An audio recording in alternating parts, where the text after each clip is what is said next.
Alhamdulillah. Wassalatu wassalamu ala sayyidina Rasulillah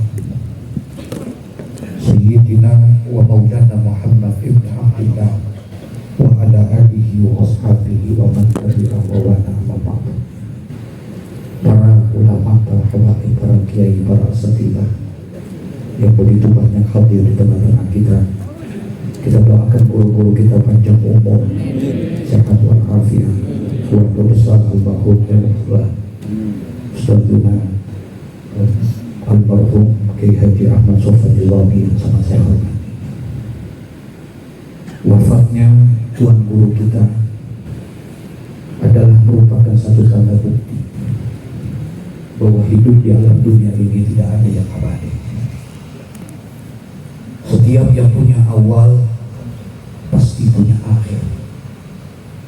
Setiap yang ada permulaannya pasti akan ada penghabisannya.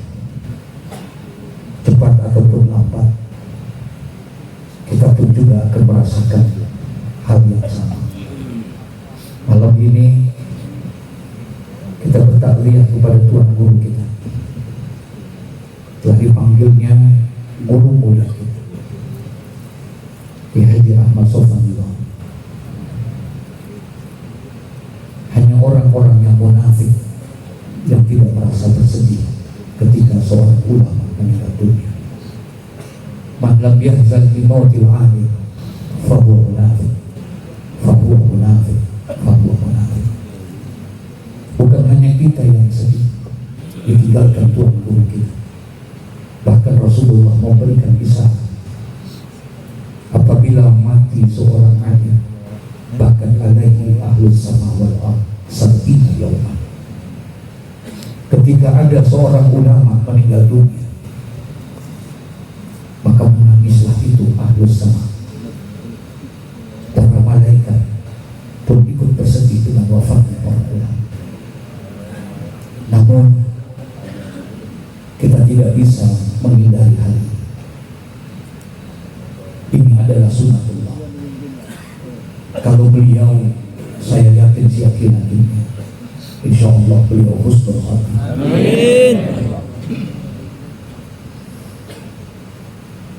Habis waktu beliau sepanjang umurnya, mungkin sebahagian besar dari umurnya hanya untuk dakwah.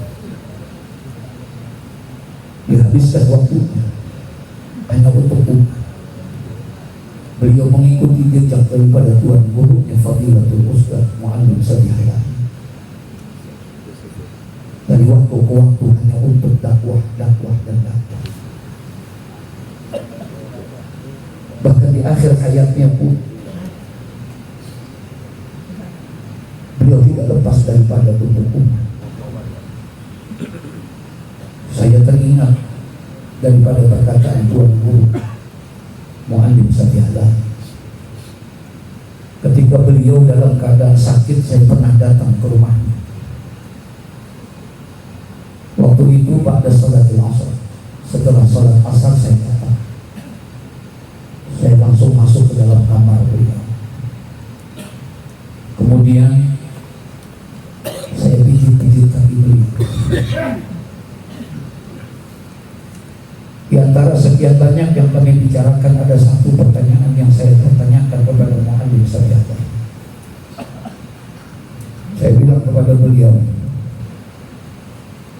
Muallim, mohon maaf, minta izin, minta ridhonya Muallim.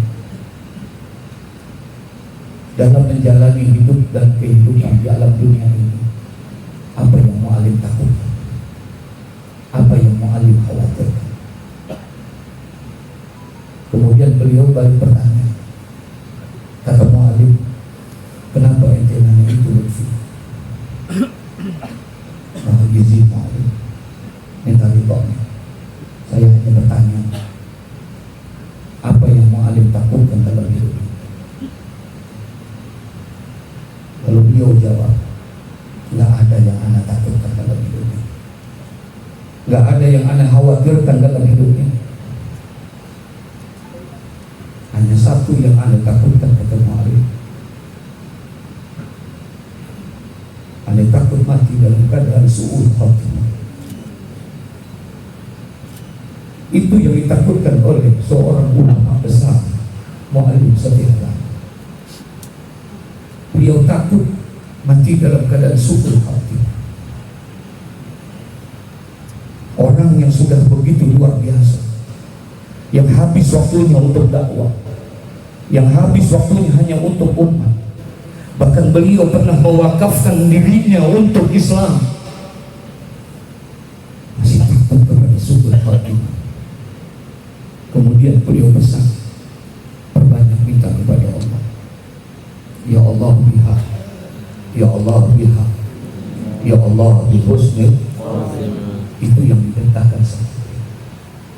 Minta supaya akhir hayat kita dalam keadaan husnul khatimah. Dan beliau memberikan gambaran bahwa husnul khatimah itu 3 kata. Ada husnul khatimah ammah, ada husnul khatimah khassah, ada husnul khatimah khassatil khassah. Ada 3 husnul khatimah ini kata beliau. Yang pertama ada husnul khatimah ammah, umum, dan ini tidak begitu berat syaratnya kata. Apabila ada seseorang yang meninggal dunia, kemudian dalam keadaan meninggal dunia dia masih muslim, dia masih mukmin, tidak musyrik dan tidak maksiat, maka insya Allah matinya dalam keadaan husnul khatimah. Tapi levelnya adalah aman. Namun ada orang yang meninggal dunia lebih tinggi lagi kelasnya, yaitu husnul khatimah khassah. Saya tanya kepada beliau, siapa orang itu yang mana?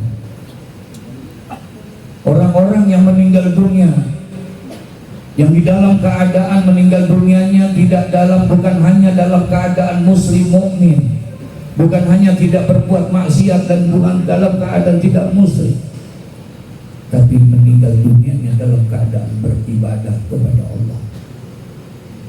Maka orang itu matinya husnul khatimah khassah, meninggal dunia dalam keadaan beribadah.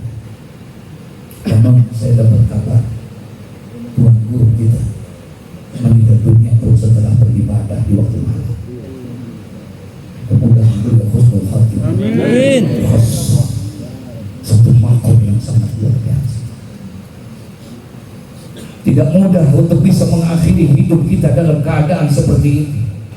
Bahkan Mu'allim Safiyullah beliau mengatakan, jangankan lagi beribadah, barang siapa yang mengakhiri hidupnya tidak keluar dari mulutnya kecuali kalimatul tauhid, kalimatul ikhlas, la ilaha illallah, maka orang itu pun juga husnul khatimah khassah, mengucapkan akhir hayatnya dengan kalimat la ilaha illallah. Banyak hikmah pelajaran yang bisa kita dapatkan dari seorang guru Al-Maghfur Kiai Haji Ahmad Shafar itu.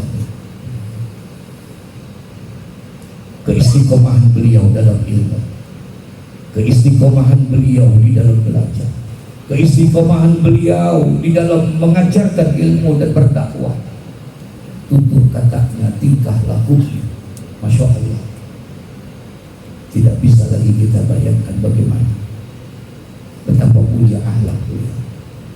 Malam ini, saudara, kita benar-benar merasa kehilangan. Halaman ini jadi terang karena ada cahaya lampu.